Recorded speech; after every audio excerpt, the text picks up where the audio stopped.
Marker कहाँ गया?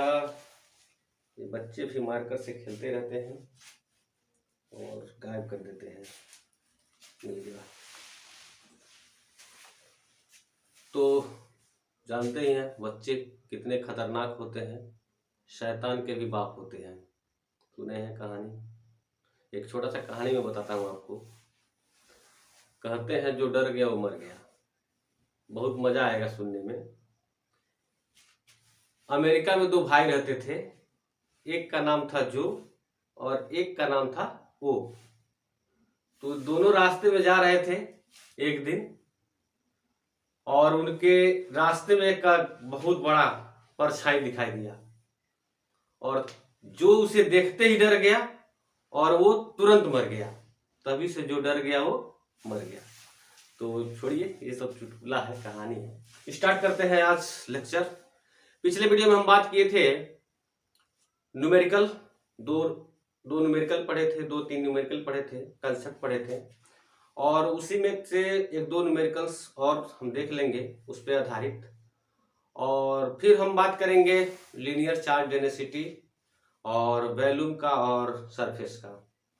बोले तो रेखीय आवेश घनत्व और पृष्ठीय आवेश घनत्व और आयतन घनत्व, ये तीनों चीजें अच्छे से पढ़ेंगे, क्योंकि आगे के कंसेप्ट जो है, आगे के जो टॉपिक हैं उनमें ये मिलने वाले हैं। और उसमें मिलेगा आपको कि एक पृष्ठ दिया हुआ है, उस पृष्ठ पर पूरा चार्ज बिखरा हुआ है, तो वहां से इलेक्ट्रिक फील्ड कैलकुलेट करेंगे गाउस थ्योरम से। और फिर वॉल्यूम में ये पूरे खोखले में उसमें चार्ज है, तो उसके माध्यम से कैसे कैलकुलेट करेंगे इलेक्ट्रिक फील्ड, तो ये सब चीजें पढ़ेंगे। तो आज हम स्टार्ट करेंगे, 2 न्यूमेरिकल और करेंगे, उसके बाद से हम इन सब टॉपिक को पढ़ेंगे। ठीक है, स्टार्ट करते हैं। ये इस टाइप पे न्यूमेरिकल हम लोग पढ़े थे। एक प्लस क्यू चार्ज दिया था, एक प्लस क्यू चार्ज दिया था, एक प्लस क्यू चार्ज दिया था, और एक माइनस क्यू चार्ज दे दे, और बीच में एक प्लस क्यू चार्ज दे दे। जैसे ये वर्टिकल ए मान लेते हैं, इसको बी मान लेते हैं, इसको सी मान लेते हैं, इसको डी मान लेते हैं। ठीक है ना? तो ये सब चीजें दिया हुआ है, और ये दिया है और पूछ रहा है।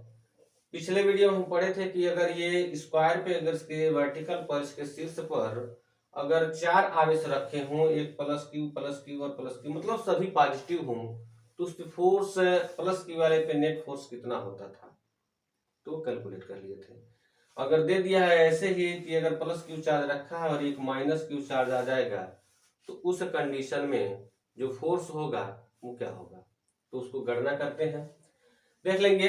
इनके बीच का डिस्टेंस अगर हम r ले लेते हैं, ये भी r, मतलब सेम r ले लेते हैं,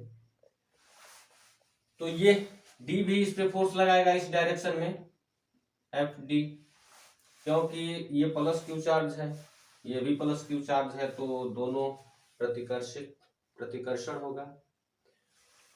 और ए बी भी इस डी पे, क्यू वाले पे फोर्स लगाएगा, तो वो इस डायरेक्शन में लगाएगा, यानी कि एफ बी हो जाएगा ये।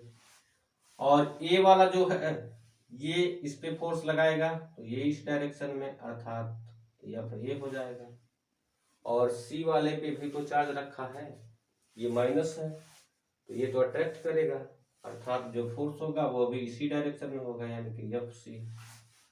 तो अगर हम डायग्राम की बात करते हैं, तो एक ये डायग्राम देख लीजिए और ये एक डायग्राम देख लीजिए, यानी कि जो डी वाला लगाया है क्यू पर, वो ये हो गया एफ डी फोर्स, और जो बी वाला लगाया इस क्यू पे चार्ज पे फोर्स, वो एफ बी कर लेते हैं, और ए को इस तरह से एफ ए से शो कर लेते हैं, और सी वाला तो अट्रैक्ट किया, इसलिए इसको एफ सी से शो कर लेते हैं।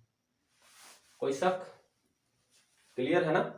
और ये दोनों पॉजिटिव हैं, तो ये भी प्रतिकर्ष इधर फोर्स लगाएगा, ये इधर फोर्स लगाएगा, ये वाला दोनों पॉजिटिव है तो ये इधर फोर्स लगाएगा, और ये माइनस है तो इसको अपने तरफ खींचेगा। ठीक है ना?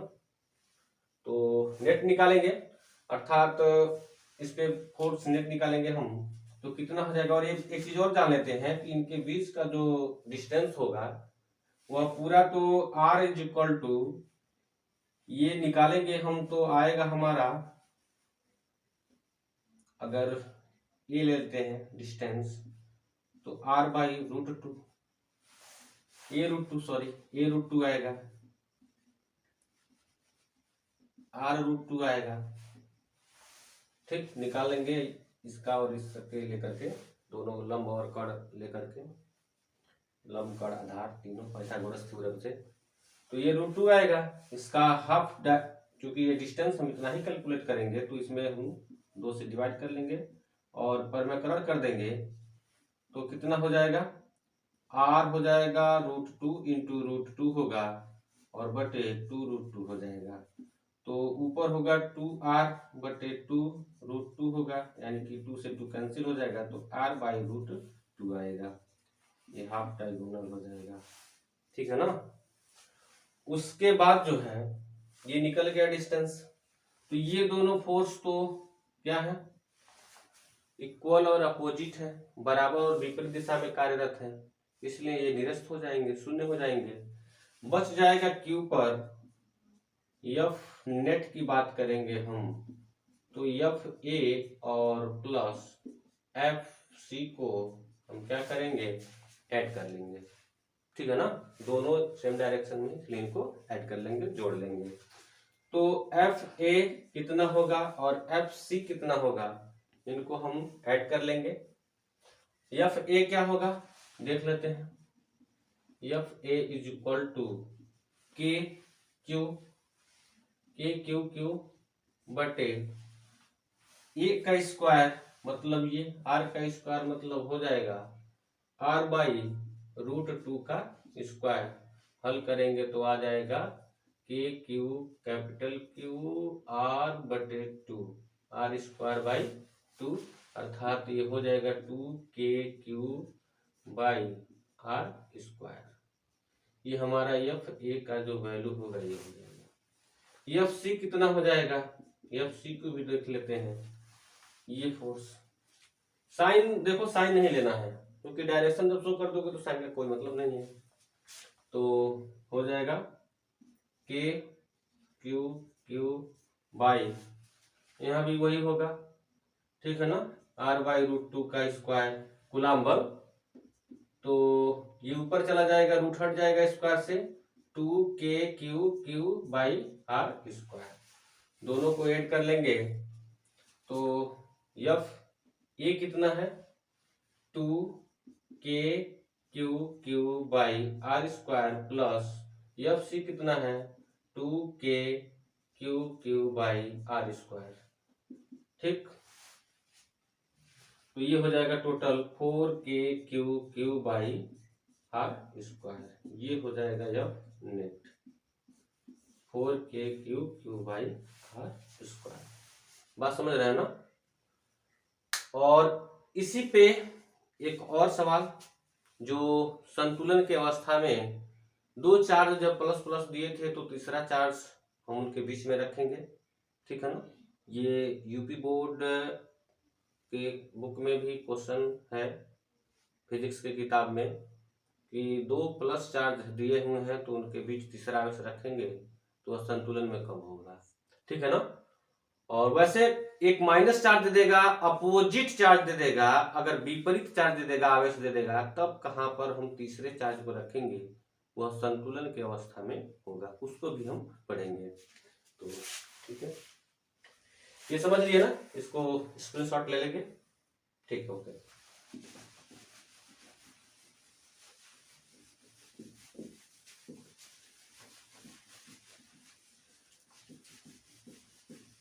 देखिए, आराम से चैनल पे बने रहिए, चीजें आपको समझ में आएंगी, ऐसी बात नहीं है, और बेहतरीन तरीके से आपको बताया जाएगा।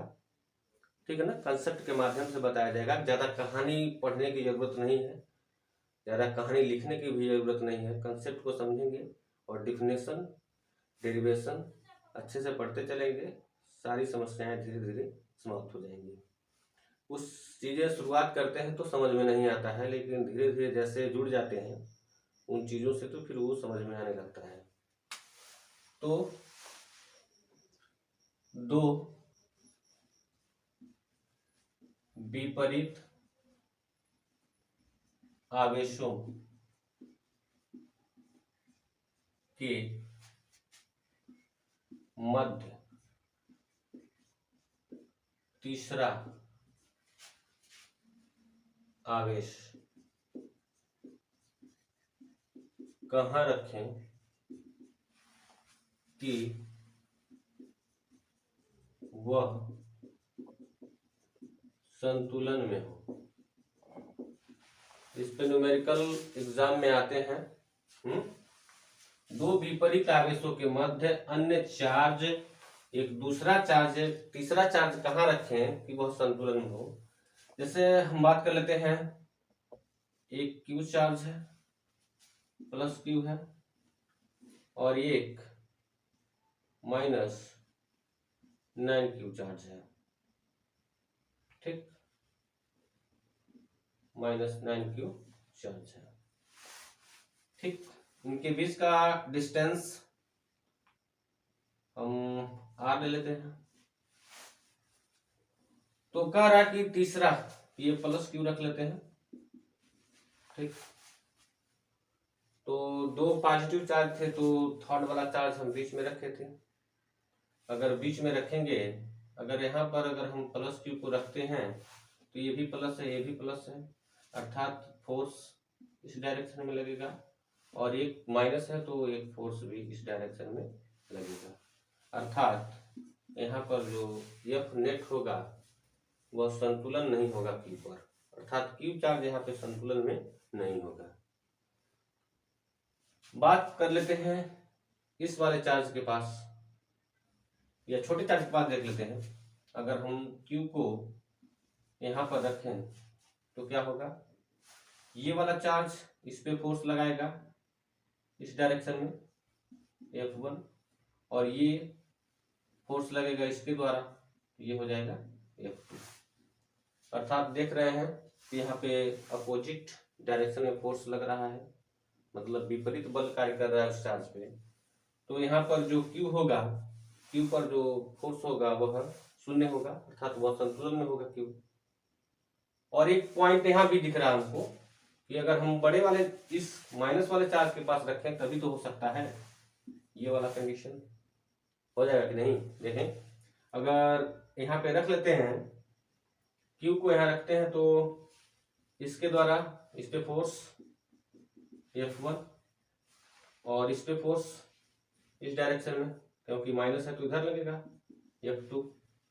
यहाँ पे भी पॉसिबिलिटी बन रहा है, लेकिन ज्यादा जो है सही एग्जैक्ट में सही कैलकुलेशन के लिए सही जो होगा वह कौन सा सही गणना में कौन से चार्ज को लेंगे, इस क्यू वाले को लेंगे। क्योंकि आप देख रहे हैं ऑलरेडी ये 9q चार्ज है और ये बड़ा है और ये छोटा चार्ज है, तो उसके फोर्स का तो बराबरी कर नहीं पाएगा। इसलिए हम इस चार्ज को लेकर के कैलकुलेट करेंगे, और ये मान लेते हैं इसके बीच का जो डिस्टेंस है वो x है, इन दोनों चार्ज के बीच। अर्थात यह q जो होगा वह संतुलन में होगा, लिखेंगे अर्थात तीसरे चार्ज को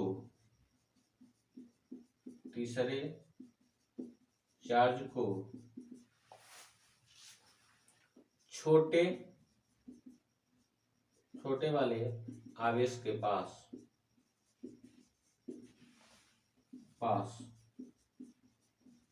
रखेंगे, तब उस पर कार्यरत वैद्युत बल 0 होगा, अर्थात वह संतुलन में होगा। ठीक है ना। अर्थात कहने का मतलब F नेट जो होगा उस पे 0 होगा, अर्थात F1 इज इक्वल टू क्या होगा, F2। तो ये निकाल लेते हैं, इनके बीच का फोर्स कितना हो जाएगा, K Q Q by R square यानी एक्स स्क्वायर। ठीक, और इसके बीच का फोर्स लगा लेते हैं यहां से और इस चार्ज के बीच का फोर्स। ठीक है ना, इसके और इसके बीच का, यानी कि हो जाएगा हमारा के Q 9Q by R square, मतलब ये डिस्टेंस और ये डिस्टेंस दोनों ऐड कर लेंगे। ठीक है ना, तो ये हो जाएगा आर प्लस एक्स का होल स्क्वायर। अगर बात करते हैं तो ये तो इक्वल है, तो ये कैंसिल हो जाएंगे, के क्यू कैंसिल, क्यू से क्यू कैंसिल, अर्थात हो जाएगा आर प्लस, इसका मल्टीप्लाई इसमें करेंगे, आर प्लस एक्स का whole square by X square is equal to 9।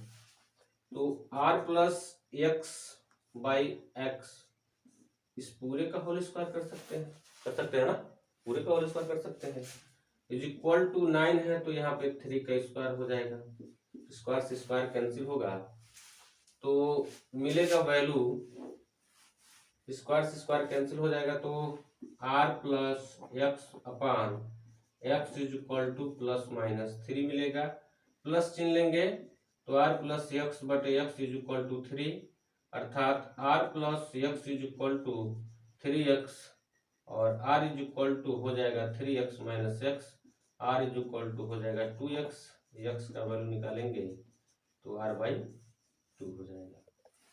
अगर निगेटिव साइन लेते हैं, निगेटिव साइन लेंगे, यहाँ पे देख लेते हैं, निगेटिव साइन लेंगे तो r plus X by X is equal to -3, तो r plus X is equal to -3x होगा, r is equal to -3x minus X होगा, r is equal to -4x होगा, अर्थात x is equal to minus r by 4 हो जाएगा।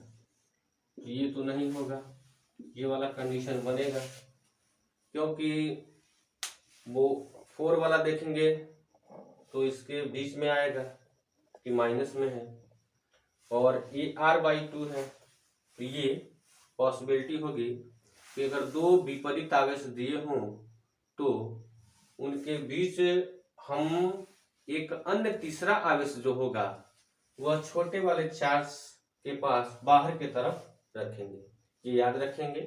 ठीक है ना, क्योंकि इस पे बेसिस न्यूमेरिकल एग्जाम में आते हैं, तो इसको बहुत सावधानी से लगाएंगे। ठीक है, मिलते हैं, और नेक्स्ट टॉपिक हम पढ़ेंगे आयतन, पृष्ठ घनत्व, और देखते हैं, बात करते हैं।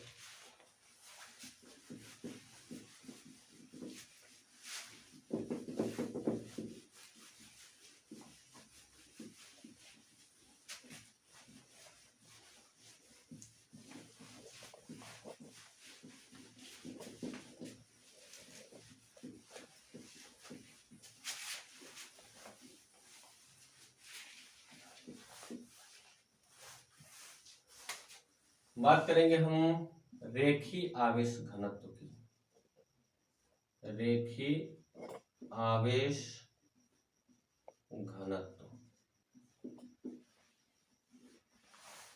अंग्रेजी में लीनियर चार्ज डेंसिटी।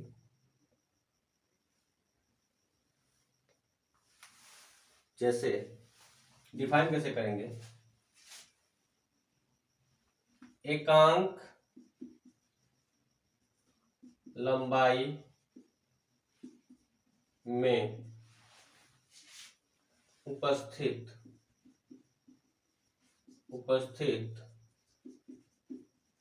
आवेश की मात्रा को रेखीय आवेश घनत्व कहते हैं। इसे लैम्डा से लिखते हैं,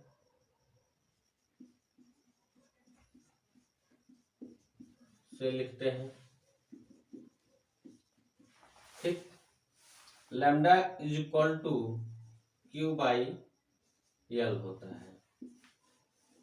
lambda is equal to Q by L. एकांक लंबाई में उपस्थित आवेश की मात्रा को रेखीय आवेश घनत्व कहते हैं। इसे लैम्डा से लिखते हैं। अगर यूनिट की बात करें हम तो लैम्डा का मात्रक इज इक्वल टू क्यू बटे यल का मात्रक। ठीक, लैम्डा का मात्रक इज इक्वल टू क्यू का मात्रक, आवेश का मात्रक क्या होता है, कूलाम होता है, और लंबाई का मात्रक क्या होता है, मीटर होता है। तो यहाँ पर हो जाएगा कूलाम प्रति मीटर। क्या हो जाएगा, कूलाम प्रति मीटर। लैम्डा का बीमी सूत्र क्या होगा, लैम्डा का बीमी सूत्र जो होगा, कूलाम का क्या होता है 80 और मीटर का यल होता है। तो ये हो जाएगा यल इनवर्स ए टी। क्लियर है, पढ़ चुके हैं डायमेंशन फार्मूला। ठीक इसी तरह से अगला डिफिनेशन हम पढ़ेंगे पृष्ठ आवेश घनत्व। कुछ करना नहीं है, बस ऐसे ही डिफाइन उसको भी करना है। ये रेखीय आवेश घनत्व का मतलब ये, इसको समझ लीजिए। इसका इस्तेमाल हम करेंगे कि जैसे कोई रॉड दिया है या फिर कोई मेटल दिया है, उस पे चार्ज पूरे शीट पर है, पूरा उस एक तार पे पूरा चार्ज दिया हुआ है। तो उस कंडीशन में दिया है ना, एकांक लंबाई में उपस्थित आवेश की मात्रा को हम रेखीय आवेश घनत्व कहते हैं। ठीक इसी तरह से हम पढ़ेंगे पृष्ठीय आवेश घनत्व। पृष्ठीय आवेश घनत्व अर्थात सरफेस चार्ज डेंसिटी। ठीक है ना। तो पृष्ठीय आवेश घनत्व क्या है, उसको हम लिखते हैं सिग्मा से। Sigma is equal to Q बटे ए होता है। कैसे डिफाइन करेंगे, बस लंबाई के जगह हम लंबाई के जगह क्यू बटे ए है, अर्थात एकांक क्षेत्रफल में उपस्थित आवेश की मात्रा को पृष्ठीय आवेश घनत्व कहते हैं। लिख दें लाइन में, एकांक क्षेत्रफल में उपस्थित आवेश की मात्रा को पृष्ठीय आवेश घनत्व कहते हैं। पृष्ठीय आवेश घनत्व कहते हैं। इसे सिग्मा से डिनोट करते हैं, इसे सिग्मा से लिखते हैं। और यूनिट क्या हो जाएगा, जो सिग्मा का यहां पे देखते हैं, सिग्मा का जो मात्रक होगा क्यू का मात्रक बटे ए का मात्रक, अर्थात कूलाम बटे मीटर का स्क्वायर। ठीक, और सिग्मा का बीमा क्या होगा, सिग्मा का बीमा हो जाएगा 80 और मीटर स्क्वायर का यल स्क्वायर हो जाएगा। ठीक है ना, मीटर का यल पर 2 हो जाएगा। तो ये हो जाएगा यल पे -2 और ए टी, क्योंकि हम मीटर स्क्वायर है, कूलाम का 80 होता ही है। इसी तरह से हम बात करेंगे आयतन पृष्ठ घनत्व की।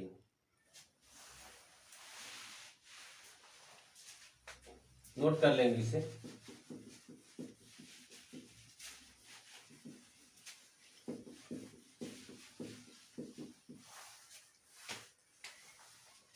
आयतन पृष्ठ घनत्व की, आयतन घनत्व की बात करेंगे।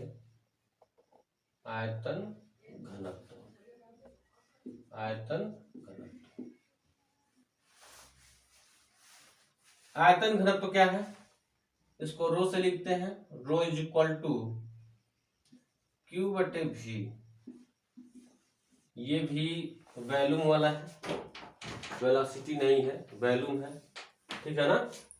तो आयतन घनत्व तो क्या है? एकांक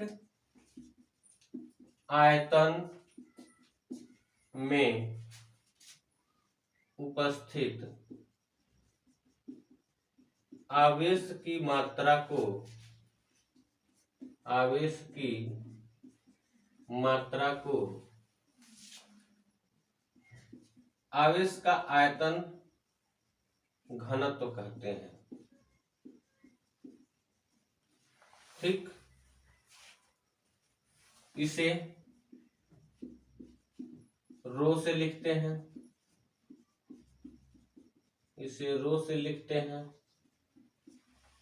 और यूनिट देख लेंगे तो रो का मात्रक जो होगा Q/V का मात्रक, अर्थात कूलाम हो जाएगा, बटे आयतन का हो जाएगा मीटर पर क्यूब।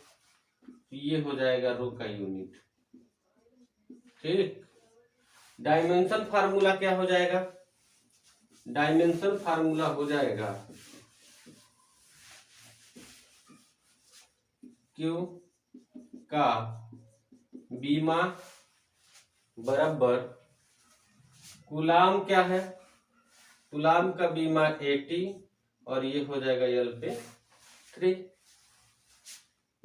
L पे -3 और ये हो जाएगा AT। तो ये रहा आयतन घनत्व। कहने का मतलब ये है कि एक कोई भी शेप दे देगा और उसमें चार्ज भरा हुआ है, तो उसको कैलकुलेट करने के लिए इसका कंडीशन दे देगा, उसमें इलेक्ट्रिक फील्ड निकालना है, तो चार्ज वहां पे आपको पूरे वॉल्यूम में दिया रहेगा, तो उसको गणना करने के लिए हम ये सब फार्मूला अप्लाई करेंगे। इस वीडियो में इतना ही तक। All the very best.